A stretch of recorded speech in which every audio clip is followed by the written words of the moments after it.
Good morning student.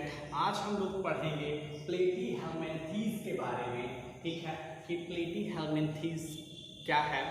तो बच्चों, Platyhelminthes का अर्थ है चपटे कृमि होता है।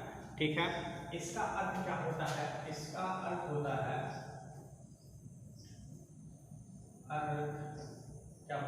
चपटे कृमि। चपटे कृमि। तो बच्चों, फाइलम प्लेटीहेल्मिन्थेस का अर्थ होता है चपटे कृमि। ठीक है, अर्थात जो जिनका शरीर ऊपर नीचे अर्थात पृष्ठ अधर अक्ष पर चपटा होता है, उन्हें हम क्या कहते हैं? प्लेटीहेल्मिन्थेस कहते हैं।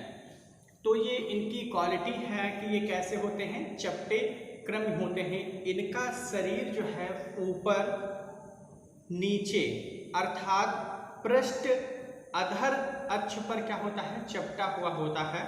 लगभग इनकी 10,000 जातियां ज्ञात हैं। प्लेटीहेल्मिन्थेस की जो है लगभग 10,000 क्या हैं? जातियां जो हैं ज्ञात हैं। इनके नाम से ही प्रतीत होता है कि ये चपटे कृमि होते हैं। तो बच्चों, इनकी नियर अबाउट 10,000 जातियां अभी तक वैज्ञानिकों के द्वारा खोजी जा चुकी हैं। अब हम लोग देखते हैं कि इनके सामान्य लक्षण क्या हैं। ठीक है, सामान्य लक्षण।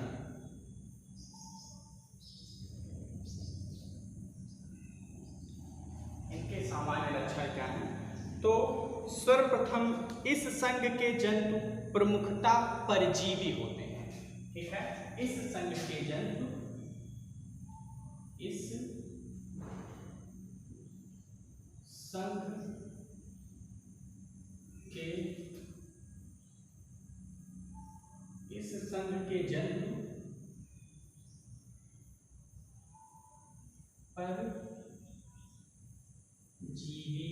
परजीवी होते हैं। ठीक है, तो प्लेटीहेल्मिन्थेस फाइलम जो है उसके जितने भी जीव होते हैं वो कैसे होते हैं? परजीवी होते हैं। तो मैंने बताया कि इस संघ के जंतु कैसे होते हैं बेटा? परजीवी होते हैं। तो परजीवी का मतलब आप समझते ही हैं कि ऐसे जीव जो किसी के ऊपर डिपेंड रह के अपने भोजन को क्या करते हैं? ग्रहण करते हैं, उन्हें हम लोग परजीवी कहते हैं। तथा कुछ स्वतंत्र जीवी भी होते हैं। ठीक है, तथा कुछ स्वतंत्र जीवी भी होते हैं। तथा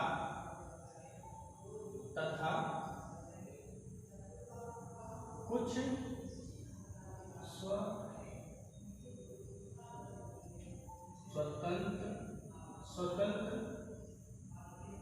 जीवी भी होते हैं।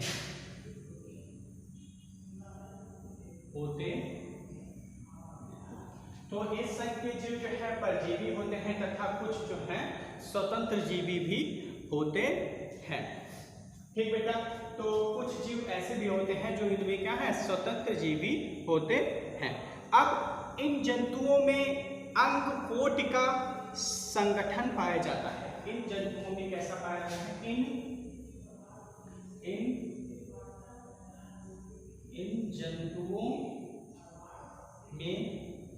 इन जंतुओं में क्या बताया हमने बताया कि इन जंतुओं में जो अंग कोटि का संगठन होता है, कैसा होता है? अंग कोटि का संगठन होता है। इन जंतुओं में अंग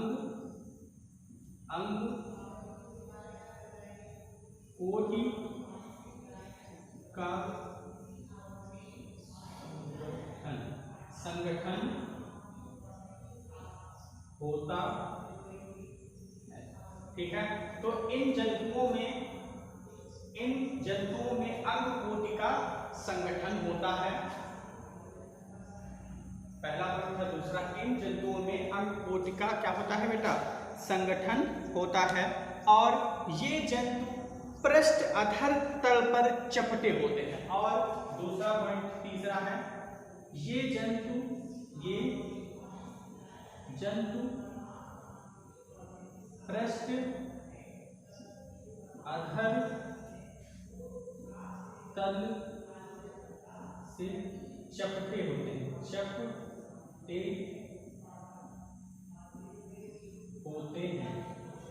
ठीक है। तो इसीलिए इनको क्या कहा गया है, चपटे कृमि भी कहा गया है। तो ये जंतु क्या है, पृष्ठ, अधर, तल से चपटे होते हैं। और इनकी जो जैसे कुछ जीव जो होते हैं द्विकोरिक होते हैं, तो ये क्या होते हैं, ये जंतु त्रिकोरिक होते हैं। कैसे होते हैं ये जंतु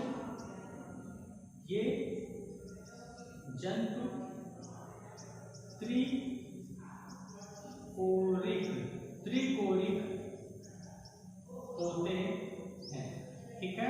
ये जंतु कैसे होते हैं बेटा, त्रिकोरिक होते हैं।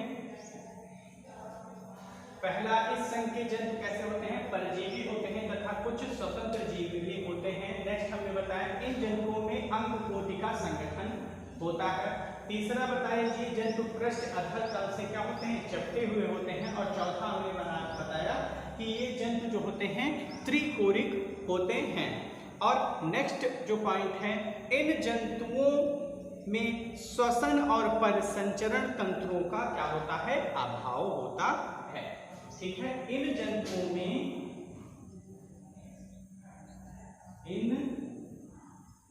श्वसन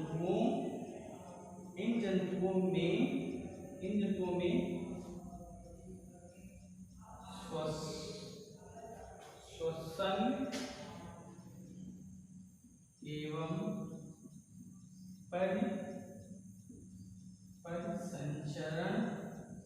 परिसंचरण अंगों का अभाव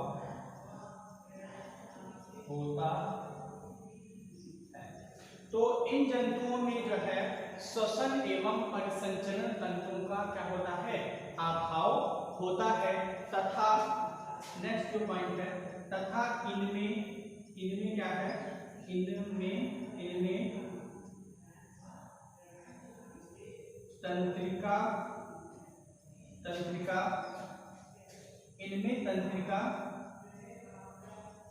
तंत्र पाई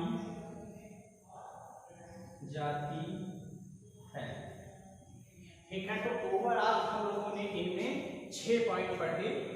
फाइलम प्लेटीहेल्मिन्थीज या संघ प्लेटीहेल्मिन्थीज। तो हेल्मिन्थीज का जो अर्थ होता है, ठीक है, प्लेटीहेल्मिन्थीज का जो अर्थ होता है वो क्या होता है, चपटे कृमि होता है। तो हम लोगों ने इसके पहले सामान्य लक्षण पढ़े। तो इसका जो प्रथम सामान्य लक्षण है ये है कि इस संघ के जो जंतु होते हैं वो प्रायः परजीवी होते हैं तथा कुछ जो हैं स्वतंत्र जीवी भी होते हैं। नेक्स्ट हमने बताया कि इन जंतुओं में अंगकोटि का क्या पाया जाता है, संगठन पाया जाता है। फिर नेक्स्ट हमने बताया ये जंतु पृष्ठ, अधर, तल से चपटे होते हैं, ठीक है। फिर नेक्स्ट क्या है, ये जंतु त्रिकोरिक होते हैं, गुड। नेक्स्ट, इन जंतुओं में श्वसन एवं परिसंचरण अंगों का क्या होता है, अभाव होता है, ठीक है। फिर नेक्स्ट पॉइंट हमने बताया इनमें क्या होता है, तंत्रिका तंत्र क्या होता है, पाई जाती है। इनमें क्या होता है बेटा, तंत्रिका तंत्र पाई जाती है, ठीक है। तो बच्चों बस आज के लिए इतना ही। Thank you class.